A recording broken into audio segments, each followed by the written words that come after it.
어제와 그제 20대 대통령 선출을 위한 사전 투표가 있었습니다. 그리고 오는 수요일에는 본투표가 있지요.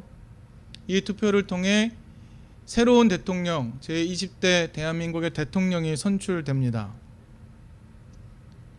언제나 그랬듯이 이 대선 투표를 통해 선출된 대통령은 그 시대의 요청을 잘 듣고 그 시대의 문제를 잘 해결해 가야 합니다. 지금 이 순간 우리가 당면하고 있는 문제들이 무엇이 있을까요? 첫째로 전쟁의 위협이 있습니다. 우크라이나뿐만이 아니라 이 대한민국 땅에도 전쟁의 위기는 늘 상존합니다. 또한 지난 수년간 겪고 있는 질병의 공포가 있습니다. 이 문제 또한 해결해야 합니다. 그리고 무엇보다도 심각한 것, 기후 위기를 잘 대응하고 해결해 갈 수 있는 사람이어야 하겠습니다. 오늘 사회를 아프게 하는 계층 간의 갈등 문제도 잘 해결해 가야 할 겁니다. 더불어 세대 간의 갈등 문제 또한 중요하게 다루며 해결해 가야 할 겁니다. 왜냐하면 이 모든 문제 속에서 우리들은 고통을 당하고 있기 때문에 그렇습니다. 이 문제들이 풀려나가야 우리가 고통에서 해방될 수 있기 때문에 그렇습니다. 바라기는 이러한 문제들을 잘 풀어갈 수 있는 사람이 제20대 대한민국의 대통령이 될 수 있기를 바랍니다. 그렇다면 이제 우리는 질문을 던져봐야 할 때입니다. 그렇다면 우리가 대통령 한 사람을 잘 뽑아놓으면, 훌륭한 사람 한 명을 잘 뽑아놓으면 우리의 요청들이 다 해결될까요? 우리가 당면하고 있는 문제들이 다 해결되는 것일까요? 불행하게도 모든 역사를 통틀어 보아 그런 예는 없습니다. 최고 권력자 한 사람을, 참 좋은 사람을 선출했다고 해서 우리의 삶이 결코 획기적으로 나아지지 않습니다. 여러분, 중요한 생리가 하나 있습니다. 권력을 잡은 자들, 권력자들은 도무지 낮아질 줄을 모릅니다. 자기를 낮추어 백성들 사이로 들어갈 줄을 모릅니다. 언제고 그랬습니다. 그러므로 민주주의를 갈망하는 시민이라면 우리는 투표를 마친 후에 더 날카로운 매의 눈을 가지고 권력자들을 감시해야 하는 겁니다. 그들이 민중을 두려워하도록 만들어야 합니다. 여러분, 그러려면 어떻게 해야 될까요? 내 삶의 자리에서 내가 바라는 진실한 세상의 모습, 그것을 끊임없이 상대방에게 설명해야 합니다. 그 모습을 권력자들에게 요청해야 합니다. 그리고 그런 삶을 내 삶에 구현하며 살아가야 합니다. 그래야 세상이 나아집니다. 더디더라도 세상이 나아지게 되는 겁니다.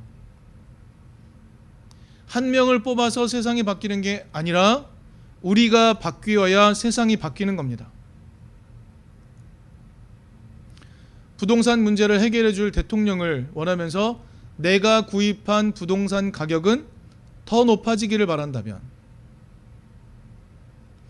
기회의 공정을 이룰 대통령을 원하면서 내가 이미 다른 사람보다 더 많은 기회를 가졌다는 것을 인정하지 않는다면,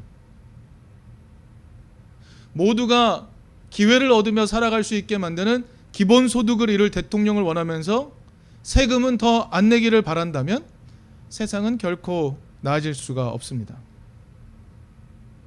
물론 정의로운, 올바른, 올곧은 지도자 한 명의 등장, 그 등장은 세상을 좀 더 나은 방향으로 나아가게 만드는 좋은 출발점이 될 수는 있습니다. 그러나 그 이후에 그 올곧은 길을 함께 따라가는, 아니 더 앞서서 따라가는 민중의 노력이 필요합니다. 그런데 문제가 있습니다. 그 길을 걸어가다 보면 넘어질 때도 있습니다. 그 길을 걸어가다 보면 그 길이 비방을 받을 때도 있습니다. 여러분, 그렇다면 여러분들은 그렇다 하더라도 그 길을 함께 걸어갈 수 있겠습니까? 여기에 우리의 문제가 있습니다.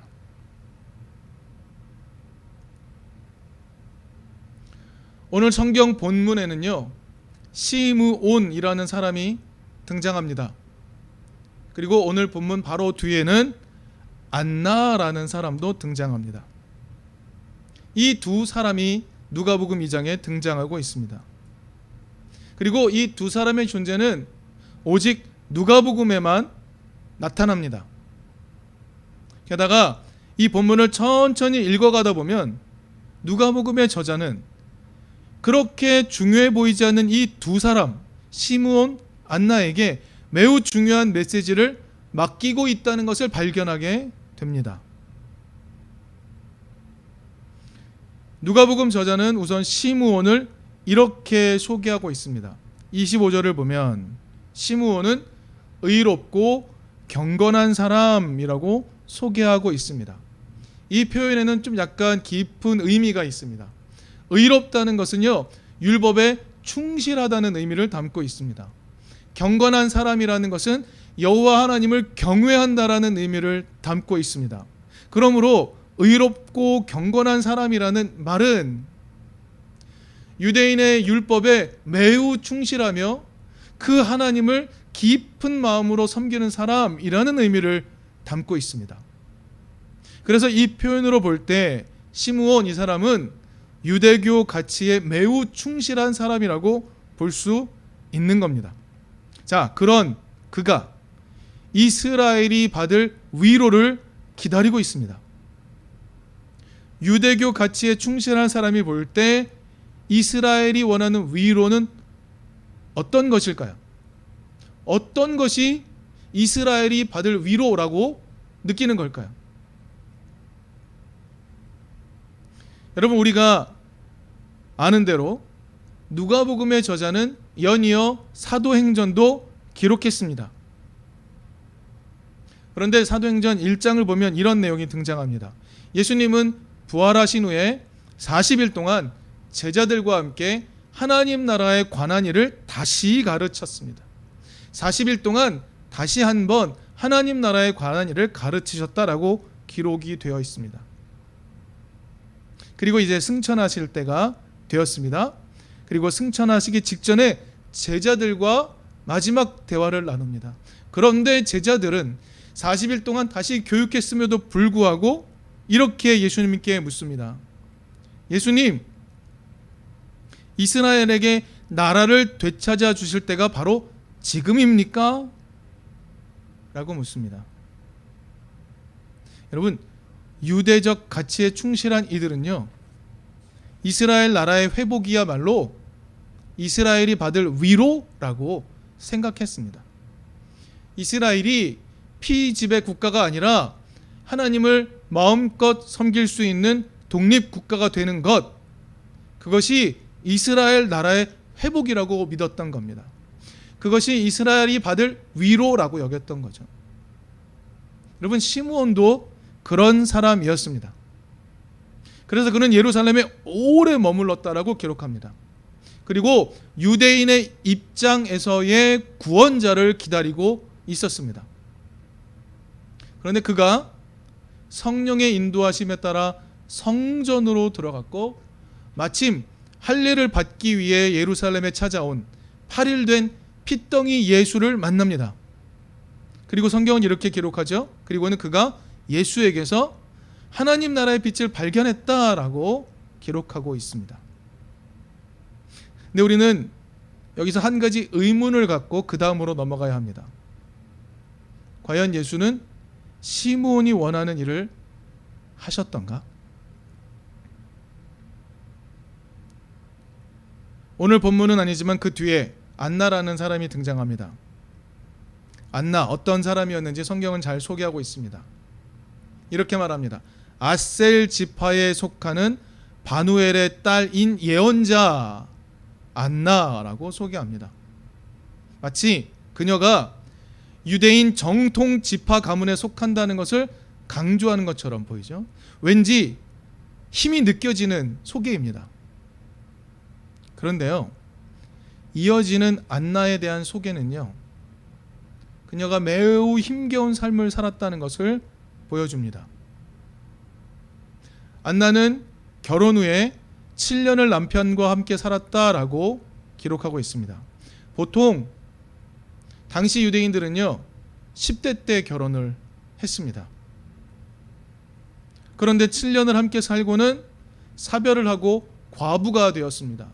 그리고 84세가 될 때까지 홀로 살았다라고 기록을 하고 있습니다. 그럼 몇 년 정도 홀로 살았던 걸까요? 60년 정도 홀로 살았던 것 같습니다. 상상을 해봅니다. 당시에 과부로서 60년 살아가는 일이 쉬웠을까?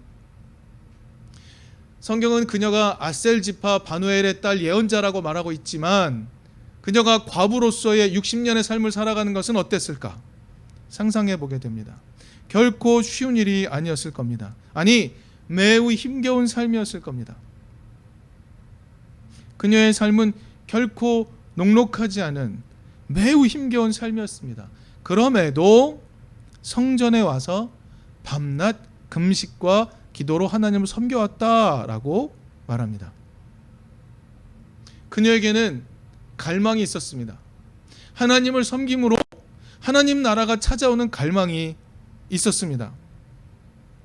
여러분, 그렇다면 안나 또한 국가로서의 회복이라는 하나님 나라의 그림을 그렸을까요? 아니요, 그보다 좀 더 근본적인 갈망이 있었을 것 같습니다.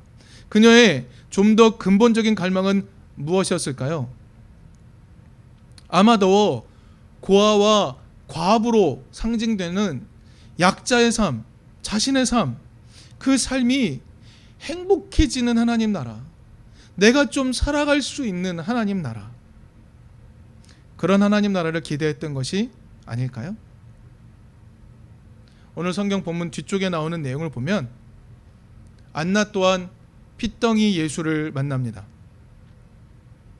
그리고 그녀는 예루살렘의 구원을 기다리는 모든 사람에게 이 아기를 소개했다라고 기록하고 있습니다.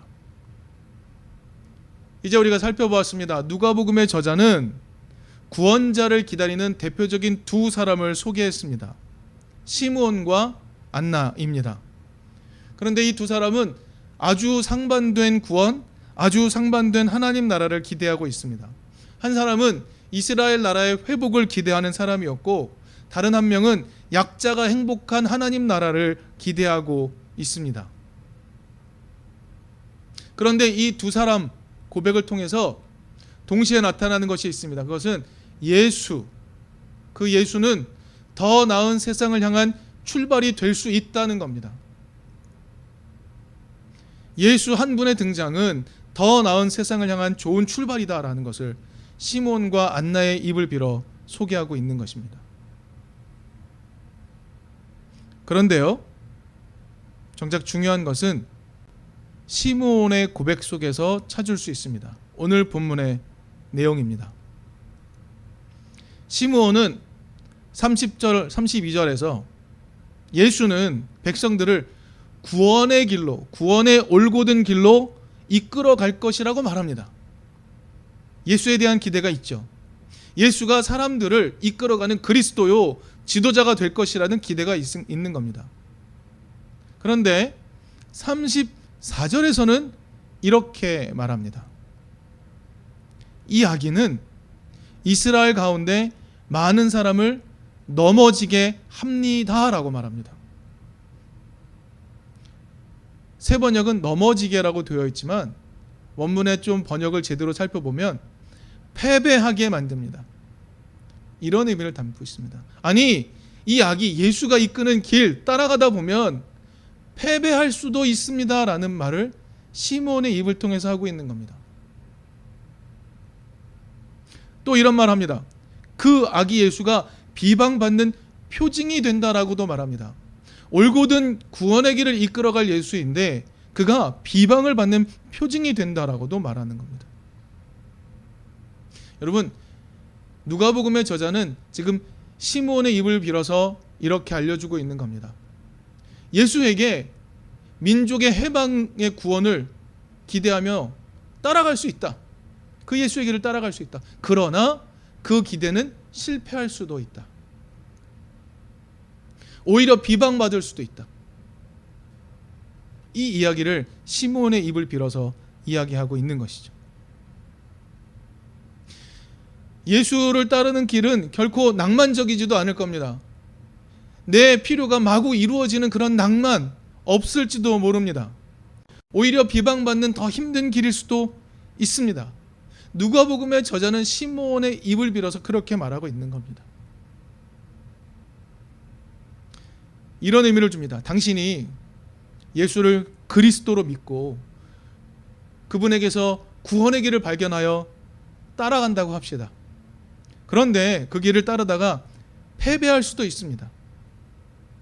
예수와 함께 비방을 받을 수도 있습니다. 그래도 따르겠습니까? 이렇게 묻고 있는 겁니다. 35절은 또 새로운 사실을 알려줍니다. 이렇게 말합니다. 예수의 길을 따르다가 많은 사람들의 마음속 생각이 드러나게 될 것이라고 말합니다. 이겁니다. 이 말은 정말 자신이 바라는 것이 무엇인지, 예수를 따른다고 하지만, 좋은 지도자를 뽑았다고 하지만, 그리스도를 따라간다고 하지만, 정말 너 속에 들어있는 진짜 내 본심은 무엇인지, 정말 너 자신이 바라고 있는 것은 무엇인지, 하나님의 나라인지 아니면 너의 나라인지 선명하게 드러나게 되리라고 이야기하기까지 합니다. 예수를 그리스도로 삼고 따라가다가 보면 내가 원하는 나라가 이루어지지 않을 수 있습니다. 아니, 내가 원했던 나라와 다르다는 것, 그리고 내 속에 있던 아주 내 욕망이 적나라하게 드러날 수도 있습니다. 그래도 따를 것인지, 그럴 때에도 돌이켜서 예수의 길을 따를 것인지 다시 묻고 있는 겁니다. 누가복음이 소개하는 시므온 안나, 이 사람들은 하나님 나라에 대한 갈망이 가득했던 대표적인 인물이었습니다. 누가복음은요, 그들의 고백을 통해서 예수가 어떤 일을 하실 분인지 말함과 동시에 그 길을 따를 때 실패를 맛볼 수도 있다. 비방을 당할 수도 있다. 비참한 자신의 모습을 발견할 수도 있다라고 말합니다. 하지만 그럼에도 불구하고 예수를 선택하고 따르게 했는지 묻고 있는 겁니다. 사랑하는 보고 싶은 이등교회 여러분, 우리는요, 지도자 한 명을 세우고 그를 희생시켜서 내가 원하는 것을 이루려 해서는 안 됩니다. 올곧은 지도자 뽑아내고 선출했다고 합시다. 그가 제시하는 길이 내가 원하는 것과 다르다고 합시다. 그렇다 하더라도 올바른 길이라면 나를 돌이켜 그 길을 따라갈 수 있는지 우리는 스스로 한번 돌이켜 보아야 합니다. 여러분, 우리가 예수 그리스도가 말씀하시는 올곧은 길을 따라가려 할 때 넘어질 수도 있습니다. 실패할 수도 있고 패배할 수도 있습니다. 비방을 받을 수 있습니다. 그렇지만 결국은 그 올곧은 길을 함께 걸어갈 수 있는 우리가 되었으면 좋겠습니다.